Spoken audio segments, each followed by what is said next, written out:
ഈശ്വര പ്രാർത്ഥന. വന്ദേ മാതരം.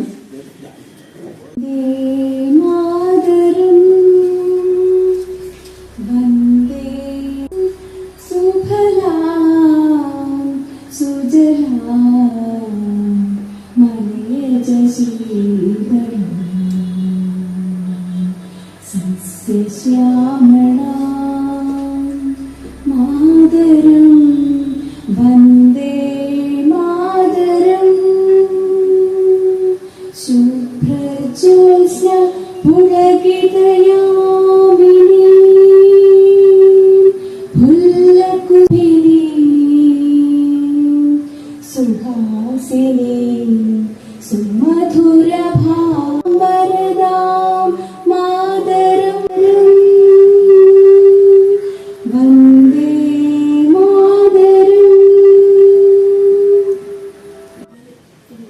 ഈ യോഗത്തിന് സ്വാഗതം ആശംസിക്കുന്നതിന് ശ്രീ ജോൺ തറപ്പേൽ അവരെ ക്ഷണിച്ചുകൊണ്ടു. പിണറായി വിജയന്റെ കാലത്തുള്ള ദളിത് പീഡനം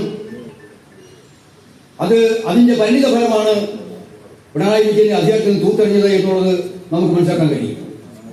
കാരണം പിണറായി വിജയൻ അധികാരത്തിൽ വരുന്നതിന് മുൻപ് തെരഞ്ഞെടുപ്പ് ആരംഭിച്ചപ്പോൾ പറഞ്ഞത് പെരുമ്പാവൂർ ജിഷ വധക്കേസ് ഉണ്ടായപ്പോൾ പറഞ്ഞതെന്തുമാണ്? ഇനി ഒരു യുവതിക്കും തലയുടെ കീഴിൽ വാക്കത്തിയും വെച്ച് കിടക്കേണ്ടി വരില്ല എന്നുള്ള ആ വാഗ്ദാനം നൽകിയാണ് നമ്മുടെ പിണറായി വിജയനും അതുപോലെ തന്നെ VS അച്യുതാനന്ദനും ഒക്കെ അന്ന് പ്രചരണം നടത്തിയത്. പക്ഷേ പിണറായി വിജയൻ അധികാരത്തിൽ വന്നതിന് ശേഷം ദളിത് പീഡനങ്ങളുടെ പെരുമഴക്കാലമായിരുന്നു. നമുക്കറിയാം, അട്ടപ്പാടി വാളയാർ കേസുകളും അതുപോലെ തന്നെ വണ്ടിപ്പെരിയാറിലെ 8 വയസ്സുള്ള പിഞ്ചു കുഞ്ഞിനെ ബലാത്സംഗം ചെയ്തതിനു ശേഷം കെട്ടിത്തൂക്കി കൊന്ന ചരിത്രങ്ങളും അതെല്ലാം നമുക്കറിയാം. അവൻ ദളിത് ജനതയെ പീഡിപ്പിക്കുന്ന കാര്യത്തിൽ ഏറ്റവും മുൻപന്തിയിൽ നിന്ന് പിണറായി വിജയനെ തൂത്തെറിയുക എന്നുള്ളത് ദളിത് ജനതയുടെ പ്രതിജ്ഞയ്ക്കുള്ള പ്രവർത്തനമായിരുന്നു.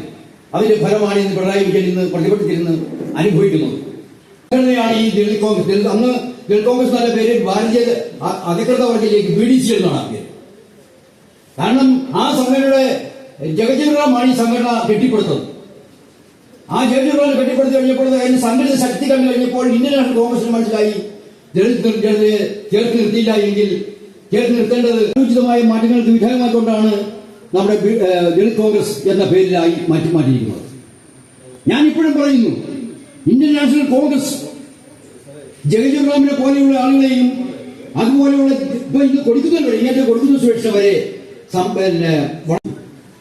അങ്ങനെ. അതുപോലെ തന്നെ ഞാനാണെങ്കിൽ ബ്ലോക്ക് സെക്രട്ടറിയാണ്. എന്നെ ബ്ലോക്കിന്റെ ഓഫീസ് സെക്രട്ടറി സ്ഥാനം വരെ തന്നാണ് എന്നെ പരിഗണിച്ചുകൊണ്ടിരിക്കുന്നത്. അവിടെ എല്ലാം ഞാൻ പറയുന്നത് ദളിതർക്ക് പാർട്ടി നൽകുന്ന ഒരു പരിഗണനയാണ്. അതിനെ വേണ്ടവിധം നമ്മളെ പരിഗണിച്ചുകൊണ്ടാണ് നമ്മുടെ MP ഷിബു ബ്ലോക്ക് പ്രസിഡന്റ്. ഭാരതീയ ദളിത് കോൺഗ്രസിന്റെ ബ്ലോക്ക് കമ്മിറ്റിയുടെ ആഭിമുഖ്യത്തിലാണ് ഈ സ്വീകരണ പരിപാടി ഇവിടെ നടത്തുന്നതെങ്കിലും ഇതിന്റെ പിന്നിൽ പ്രവർത്തിച്ചത് നമ്മുടെ ബഹുമാനപ്പെട്ട ബ്ലോക്ക് പ്രസിഡന്റും മണ്ഡലം പ്രസിഡന്റ് ശ്രീ KD ദേവരാജൻ അവர்களுം പഞ്ചായത്ത് പ്രസിഡന്റ് ശ്രീ ജോസ് വെലിക്കും അവർ തുടങ്ങിയ എല്ലാ നേതാക്കന്മാരും. ബിനിമോനടക്കം ഞാൻ 5 ദിവസം മുമ്പ് ഓപ്പൺ ജീപ്പ് ബുക്ക് ചെയ്യുമ്പോൾ ബിനിമോൻ എന്നോട് ചോദിച്ചു, ചേട്ടാ ഇതിപ്പോ വേണോ?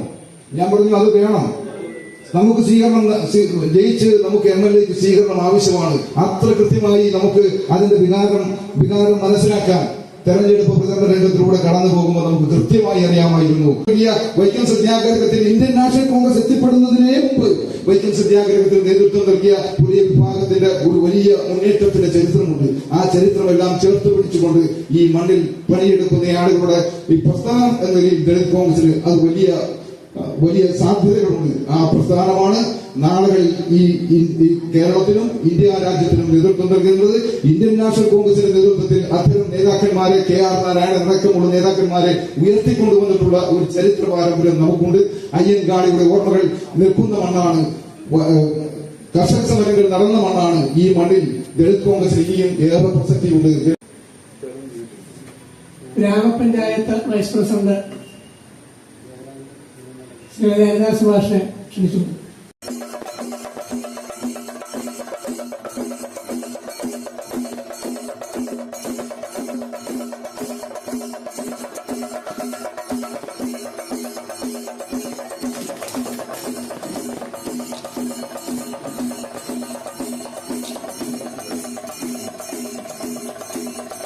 അപ്പോൾ ഒരിക്കൽ കൂടി തലയോലപ്പറമ്പ് ഗ്രാമപഞ്ചായത്തിന്റെയും അതുപോലെ തന്നെ ഞങ്ങളുടെ തലയോലപ്പറമ്പുകാരുടെയും ദളിത് കോൺഗ്രസിന്റെയും എല്ലാം അതിമനോഹരമായ ഒരു സ്വീകരണം ഇവിടെ സംഘടിപ്പിക്കാൻ സാധിച്ചു. ഇനി UDFന്റെയും മണ്ഡലം കോൺഗ്രസ് കമ്മിറ്റിയുടെ ഒക്കെ ഉണ്ടാകും.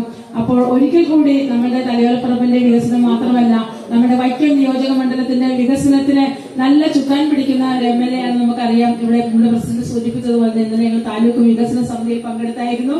അവിടെ MLA കാഴ്ചവെച്ച പ്രകടനം, അതായത് ഓരോ വിഷയങ്ങളിലും ഓരോ വകുപ്പുകളും അത് നല്ല കൃത്യതയോടെ അവതരിപ്പിക്കുകയും അവരെ ഉദ്യോഗസ്ഥരെ വിളിച്ച് അവരുടെ അഭിപ്രായങ്ങൾ ആരായുകയും അതുപോലെ പൊതുജനങ്ങളുടെയൊക്കെ അഭിപ്രായം ആരാഞ്ഞുകൊണ്ടുള്ള ഒരു നല്ല ഒരു പ്രവർത്തനം ഇന്നലെ നമുക്ക് കണ്ടതാണ്.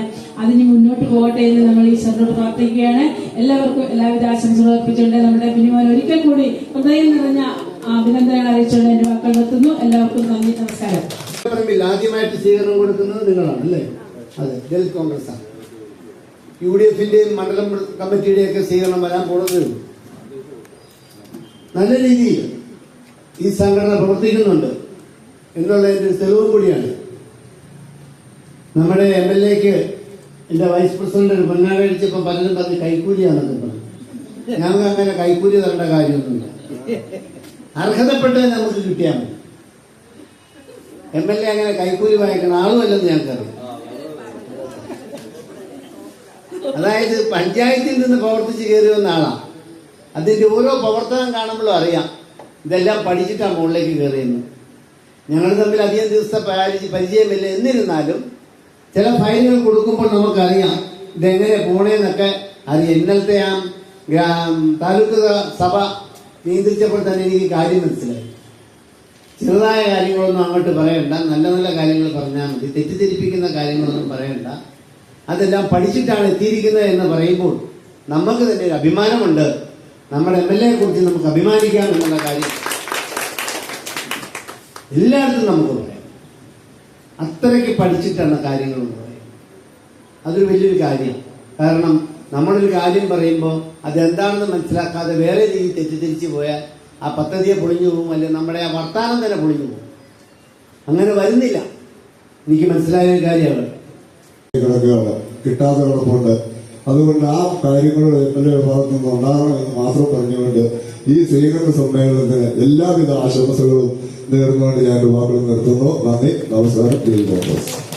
സമഗ്ര വികസനത്തിനുള്ള ഫണ്ട് നേടിയെടുക്കുന്നതിന് ദളിത് കോൺഗ്രസ് മുന്നോട്ട് പോകണമെന്ന് പറഞ്ഞുകൊണ്ടും അതുപോലെ തന്നെ നമ്മുടെയൊക്കെ എന്റെയൊക്കെ ഓർമ്മയിൽ ആദ്യമായിട്ടുള്ള ഒരു MLA സത്യപ്രതിജ്ഞ ചെയ്യുന്ന കോൺഗ്രസ് MLA. ആ MLAക്ക് ദളിത് കോൺഗ്രസിന്റെ നേതൃത്വത്തിൽ ഇനി സ്വീകരണം കൊടുക്കുന്നതിൽ വളരെ സന്തോഷത്തോടെയാണ് നമ്മൾ കാണുന്നത്. അദ്ദേഹത്തിന് എല്ലാ അഭിവാദ്യങ്ങൾ അറിയിച്ചുകൊണ്ടും ദളിത് കോൺഗ്രസിന് എല്ലാ അഭിവാദ്യങ്ങൾ അറിയിച്ചുകൊണ്ട് നിർത്തുന്നു.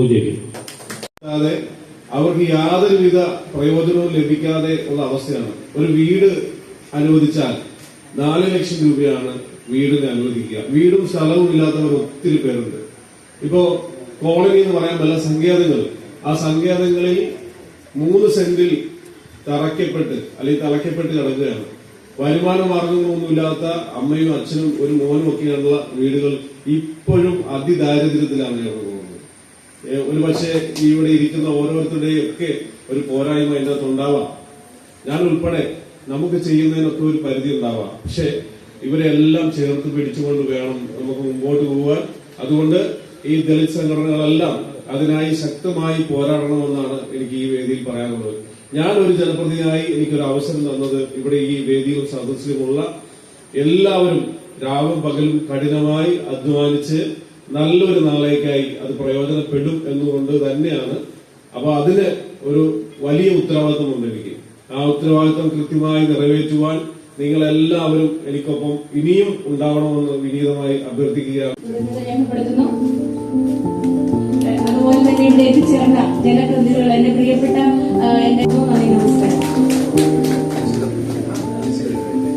പേരിലും നിങ്ങളുടെ ഓരോരുത്തരുടെ പേരിലും കൃത്യമായ രേഖപ്പെടുത്തുന്നു.